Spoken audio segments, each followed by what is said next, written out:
जय भीम साथियों और 14 अप्रैल को हमारे डॉक्टर भीमराव अंबेडकर जी का जन्मदिन था। और उस जन्मदिन पर हमारे देश के सभी लोगों ने बहुत ही धूमधाम से हमारे बाबा साहब का जन्मदिन मनाया। और उनके जन्मदिन पर मैं बहुत ही खुश था और मैंने भी बहुत ही हर्षोल्लास से अपने घर और अपने परिवार के साथ बाबा साहब का जन्मदिन मनाया। लेकिन साथियों, इन सब के बाद एक बात उठती है कि साथियों, हमने डॉक्टर बाबा साहब जी का जन्मदिन तो बनाया, उनका बर्थडे तो बनाया, क्या हमने उनको जाना सही तरीके से? क्या उनके विचार थे? क्या उनके थॉट थे? किस मिशन के लिए उन्होंने आंदोलन किया? क्या हमने इन सब चीज़ों के बारे में पढ़ा? और जो उन्होंने भारतीय संविधान लिखा, क्या हमने उस संविधान के बारे में कुछ भी समझा? नहीं साथियों। मुझे लगता है कुछ लोग कुछ लोग तो यही जानते हैं, मतलब यही मानते हैं कि बस बाबा साहब को मानते ही हैं, खाली उनको समझते नहीं हैं। समझने का मतलब उनके विचार को नहीं समझते हैं। उनकी विचारधारा क्या थी, उन्होंने किस लिए आंदोलन चलाया, किस लिए अपने चार चार बच्चे खोए।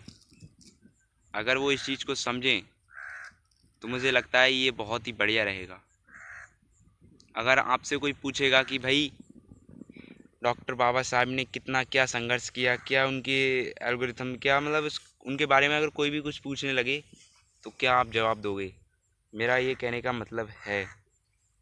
तो साथियों, हम लोगों ने अंबेडकर जयंती बहुत ही हर्षोल्लास से मनाई, लेकिन उसके बाद भी हम लोगों को ये समझना चाहिए कि डॉक्टर बाबा साहब जी ने हमारे लिए क्या किया और हमारे देश के लिए क्या किया।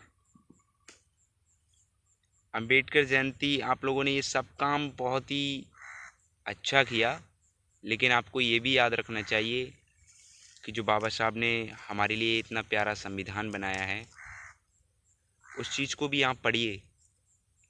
मुझे लगता है कि जब आप उस चीज़ को पढ़ोगे तब आप जानोगे कि आपके हक अधिकार तो यार उसी में ही हैं। आपका आपको कहीं जाने की ज़रूरत ही नहीं है। अगर आप उस चीज़ को पढ़े हुए होगे तो आप हर किसी से लड़ सकते हो, चाहे कितना भी बड़ा प्रधानमंत्री हो, विधायक हो, एमएलए हो या मुख्यमंत्री हो, कोई भी कहीं का भी 30 मार का हो।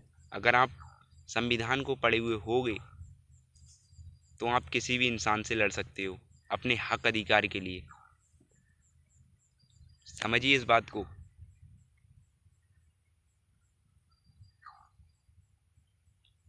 मैं इस वीडियो के माध्यम से बस इतना ही कहना आया था। जय भीम, नमो बुद्धाय।